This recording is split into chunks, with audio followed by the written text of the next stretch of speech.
আসসালামু আলাইকুম প্রিয় দেশবাসী। বিশ্বের মধ্যে ইসলাম প্রচার করেছেন দয়াল নবীজির ওসিলায় সব কিছু হয়েছেন।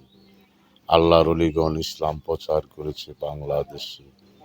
তো এখন যে বা যাহারা নির্বাচনে বলে আমাদেরকে ভোট দিলে আপনারা জান্নাতে যেতে পারবেন, আর ওই মার্কা ভোট দিলে দয়াল নবীজি পাবে, এইসব দান্দাবাজ বাটপার সিটারদের কি বলছি, ইসলামের দোহাই দিয়ে কেউ যদি ভোট চায়, সেই বাটপার সিটার এজিদের বংশধর, তারাই নাফরমান।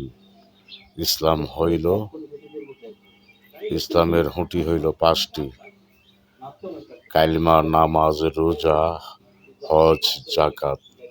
এটা হইল ইসলামের হুঁটি। ইসলামে বলে দেয় নাই যে ওই মার্কায় ভোট দিলে তুমি জান্নাতে যেতে পারবা, আর ওই মার্কায় ভোট দিলে তুমি নবীজি পাবে। সেটা ইসলামে কোনো শিক্ষা দেয় নাই, কোরআনে কোন জায়গায় বলে নাই।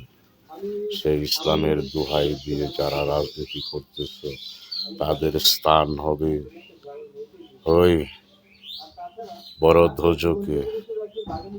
আর বাংলাদেশে বা কোনো দেশের আইনগতভাবে তাদের স্থান হওয়া উচিত অন্ধকার কারাকক্ষে।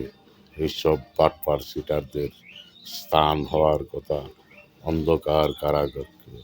তাদের জন্য নির্বাচন না, নির্বাচন হলো রাজনীতিবিদদের জন্য, যারা আইনগতভাবে বাংলাদেশের সংবিধান মতে রাজনীতি করে, তারাই রাজনীতি করুক, অন্যরা না।